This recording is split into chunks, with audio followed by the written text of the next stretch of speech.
माता पिता से बच्चे भी औलाद भी आजकल स्वार्थ के लिए ही प्रेम करती है। मेरी बात को बड़ा ध्यान से सुनिएगा। आज सुबह की ही घटना है।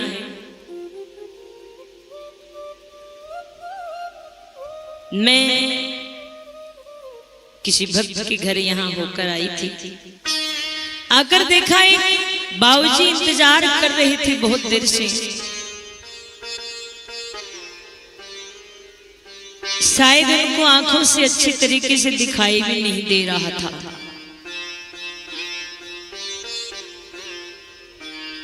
जब उनको मैंने देखा, मेरे से वो मिले और अपनी बातें उन्होंने बताई,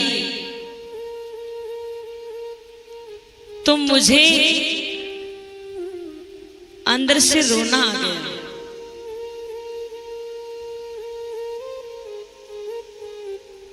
देखिए, इंसान पहले क्यों रोता है? बच्चों के लिए,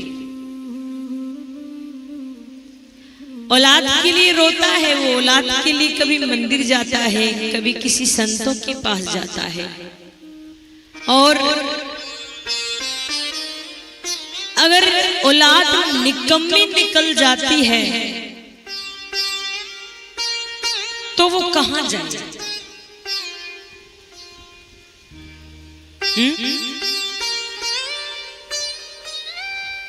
मैं सत्य बता रही हूं। व्यासपीठ पर बैठकर उन बाबूजी की कंडीशन देखकर मेरे से रुका नहीं गया।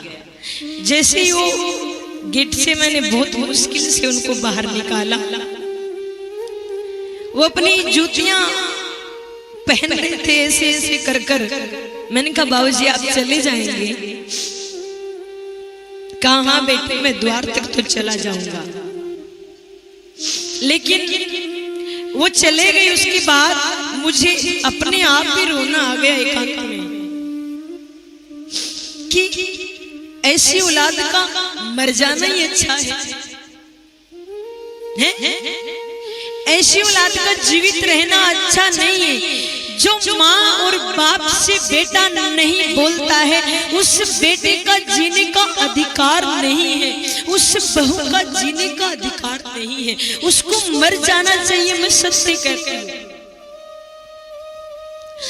वो कहते हैं, बेटा मेरी जो तनख्वाह आती उससे मैं जीवन यापन करता हूँ। 1100 रुपए भी वो देकर गए गौशाला में।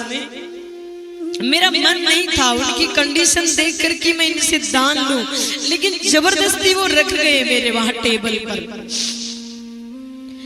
कहा, बेटा, बेटे मेरे पता नहीं 4 हैं 3 हैं, लेकिन एक बेटा विदेश रहता, 12 साल हो गई, बात तक नहीं करता है। बहू यहाँ रहती है, मुंह से नहीं बोलती है। तो ऐसे बहू का, ऐसे बेटे का जीवित रहने का कोई अधिकार नहीं। अरे तुम मंदिर जाते हो, तीर्थों पे जाते हो, तुम भगवान को ढूंढते हो, तुम गंगा स्नान करते हो, तुम क्यों करते हो? जब तुम्हारे माता पिता, जब तुम्हारे सास ससुर अगर दुखी है तो तुम फिर क्यों तीर्थ कर रहे हो? फिर तुम क्यों यात्रा पे जा रहे हो? कोई फल नहीं मिलेगा उसका। सबसे पहले आज की जो बहुएं हैं ना आजकल की, उनको मेरी बात बुरी लगे तो लगो, मुझे इस बात का कोई वो नहीं है। लेकिन मैं सबसे यही कहना चाहती हूँ, अगर मेरी साथ ना आपने कथा श्रवण की है ना, किसी का दिल मत दुखाइए। प्रयास कीजिए जीवन में। आप कहते हैं सास गालियां देती है, ससुर गालियां देता है, कोई बात नहीं, गालियों से तुम्हारा कुछ नहीं बिगड़ता है। आप थोड़ी चुप रह जाया करो। ऐसा तो है नहीं कि सारी गलती सास और ससुर की, ऐसा नहीं हो सकता है। कुछ गलती तुम्हारी भी होगी, इसीलिए तुम्हारे साथ की बन नहीं रही। उन बाबूजी का हाल देखकर मेरे को पता ही नहीं ऐसा हो रहा था कि मैं इनको अपने पास रख लूं या इनको घर भेजूं, मेरे समझ नहीं आ रहा था। क्यों करते हो तुम ऐसा?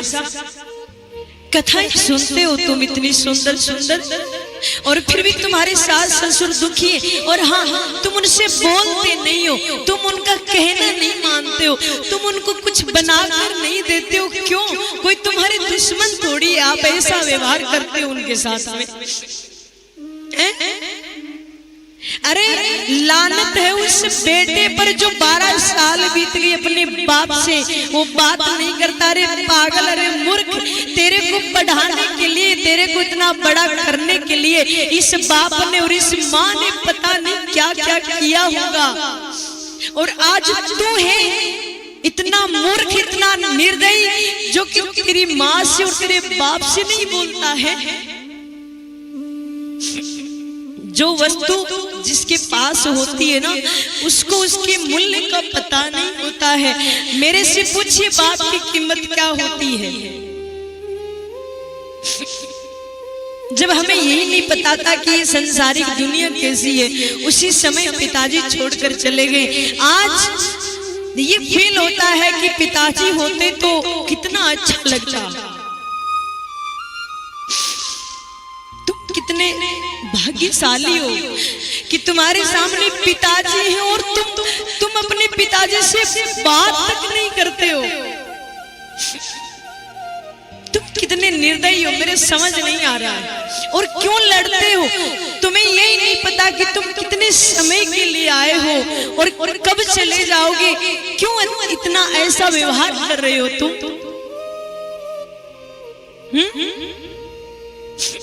सास तुम्हें बुरी लगती है, ससुर तुम्हें बुरा लगता है, फिर इस संसार में अच्छा कौन लगता है? पति और पत्नी, अरे ऐसा संबंध तो कुत्ते भी बनाते हैं, बिल्ली भी बनाते हैं, घोड़े गधे भी बनाते हैं। फिर इस संबंध के लिए आए हो क्या तुम इस संसार में? अपने मन में सेवा का भाव भी रखिए, अपने मन से सेवा भी करना सीखिए। ये बूढ़े माँ बाप है ना, तुमसे पता नहीं कितनी उम्मीद रख रहे हैं। जो आज बहुत सी माताएं आई थी गोद भरवाने के लिए, मलिका व्यास मंच से ही भरी जाएगी, लेकिन जब से वो बाबूजी गए हैं, पता नहीं मुझे अंदर से ऐसा लग रहा है कि मुझे इनके लिए क्या करना चाहिए, मुझे इनको वृद्धाश्रम रखना चाहिए। कि मैंने उनसे पूछा आप अपना खाना पीना कैसे करते हो? बोले बेटा 15,000 रुपए मेरे को मिलते हैं। वो पता नहीं काहे में नौकरी करते थे। और देखिए विडंबना ऐसी रही कि उनकी आंखों का प्रकाश शायद 2-4 दिन में ही चला गया, उनको धुंधला धुंधला दिखाई देने लगा। आपको इतनी उम्मीदें लेके जन्म देते हैं आपके माँ बाप, मेरे बेटा होगा, वो बड़ा होगा, वो नौकरी लगेगा है और वो मेरी सेवा करेगा, मैं मेरे पोते पोतियों को खिलाऊंगा, और तुम हो जो इतनी अच्छी लक्ष्मी जो कि उसको लेकर ही बाहर चली जाती है।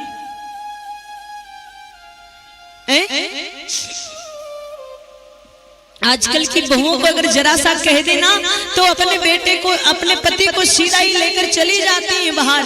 ये नहीं देखती कि आने वाले समय में तुम भी सास बनोगी और तुम्हारे साथ इससे भी ज्यादा गलत व्यवहार किया जाएगा। तुम इस चीज की उम्मीद मत करना कि मेरे जो बहू आएगी वो मेरे पैर धो धो के पिएगी, नहीं, मतलब ही नहीं है। क्यों? क्योंकि तुम्हारी औलाद भी तुम्हें देख रही है, तुम अपने सास ससुर की कितनी सेवा करती हो, वही फल तुम्हें मिलेगा। मैं कहना तो नहीं चाहती थी, पर मेरे से रुका नहीं गया। जब से वो बाबूजी जब से मिले, मेरे को ऐसा लगा कि आप कर क्या रहे हो, इतना निर्दयी क्यों बन रहे हो? मनुष्य जन्म किस लिए हुआ है? किसी का भला करने के लिए, किसी की सेवा करने के लिए है। आप सेवा तो नहीं कर सकते, कम से कम उनको 2 समय का भोजन दे दिया करो बेचारे, यही तो चाहते हो। और कुछ नहीं चाहते तुमसे। अगर आपने 6 दिन तक कथा सुनी है, इस कथा में मुझे नहीं पता आपने क्या सुना है, क्या नहीं सुना है, क्या जीवन में धारण किया है, लेकिन एक निवेदन, एक प्रार्थना मैं आपसे करती हूँ कि जहाँ तक मेरी आवाज जा रही हो, जहाँ इस कथा पंडाल में जितने भी भक्त सुन रहे, सबसे निवेदन है कि अपने सास ससुर को कभी दुख मत देना, उसकी आत्मा को कभी ठेस मत पहुंचाना। देखिए, माँ बाप की दुआ ही आपको शिखर पे पहुंचाती है, और माँ बाप के दिल से कोई ऐसी बद्दुआ ना निकल जाए कि तुम रोड पे घूमते फिरो और तुम्हें 2 वक्त का भोजन भी ना मिले।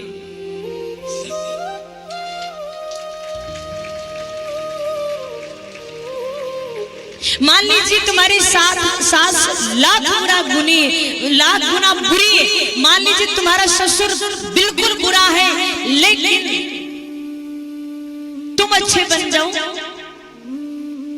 तुम तो अच्छा कर्म कर लो, तुम तो अपनी जुबान से कुछ मत बोलो, तुम तो पढ़े लिखे हो।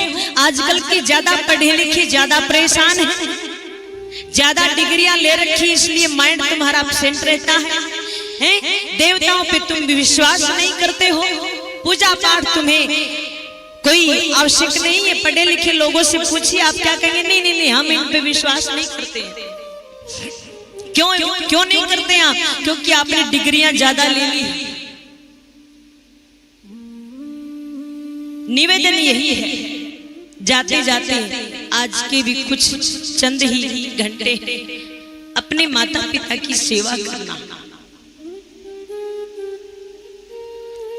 चाहे वो कुछ भी बोले, आपको प्रेम से रहना, प्रेम से व्यवहार करना।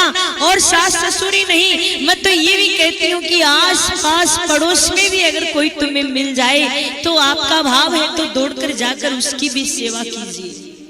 आपको कोई भी मिल जाए, आज का समय ये हो गया, भाई भाई को मार रहा, भाई भाई के घर को छीन रहा, भाई भाई का हक छीन रहा है। निवेदन है, आप प्रेम से रहिए, ये छोटा सा जीवन है। अरे तुम किसके लिए छीन रही हो? ये महल हवेली तो यही रहने हैं, तुम्हारे बाप दादा छोड़ गए तो तुम में ऐसी कौन सी ताकत है जो तुम इनको साथ ले जाओगे? जो तुम इतना लड़ रहे हो, भाई भाई जमीन के लिए लड़ रहा है, घर के लिए लड़ रहा, मकान के लिए लड़ रहा है, अरे क्यों तुम साथ ले जाओगे क्या? तुम्हारे बाप दादा इतने प्रेम से जीकर चले गए तो तुम भी जी लो, क्या दिक्कत हो रही? हाँ, साथ ले जाओ तो कोई दिक्कत नहीं है, फिर भाई का सारा ही हक ले लो, वो बेचारा किराए पे रह लेगा, कोई बात नहीं है, पर कोई साथ लेकर तो दिखाओ। या फिर कोई उदाहरण बताओ कि मेरा दादा परदादा कोई लेकर गया था, लेकर गया,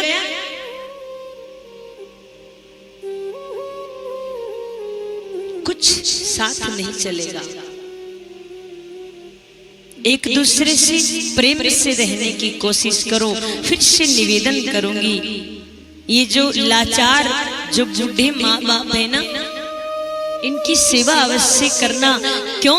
क्योंकि ये सोचकर करना कि आगे मेरे को भी ये वृद्धावस्था मिलनी है और मैं भी वृद्ध होने वाली हूँ, और जब मैं वृद्ध हो जाऊंगी तो मेरा क्या होगा। आप हमेशा ही ऐसे रहने वाले नहीं हो, कहीं आप सोचो कि मैं ऐसी जवान रहूंगी, मतलब ही नहीं है। मेरे कन्हैया यही सिखाते हैं, प्रेम से रहना, और उस प्रेम में कोई स्वार्थ ना हो। चाहे वो रुक्मन जी से शादी की हो, चाहे वो गोपी उद्धव संवाद हो, चाहे वो नंद बाबा हो, चाहे गोपियों के साथ हो, चाहे यशोदा मैया के साथ हो, जो भी दृष्टांत आपने सुना है सभी से हमारे भगवान यही सिखा रहे हैं, निस्वार्थ प्रेम कीजिए, स्वार्थ वाला नहीं। और रिश्ते भी बनाओ किसी से तो निस्वार्थ बनाइए, स्वार्थ वाला नहीं। स्वार्थ के रिश्ते ज्यादा नहीं चलते हैं, जब तक तुम्हारी आवश्यकताओं की पूर्ति होती है तब तक ही वो रिश्ते चलते हैं, उसके बाद एक दूसरे के दुश्मन हो जाते हो।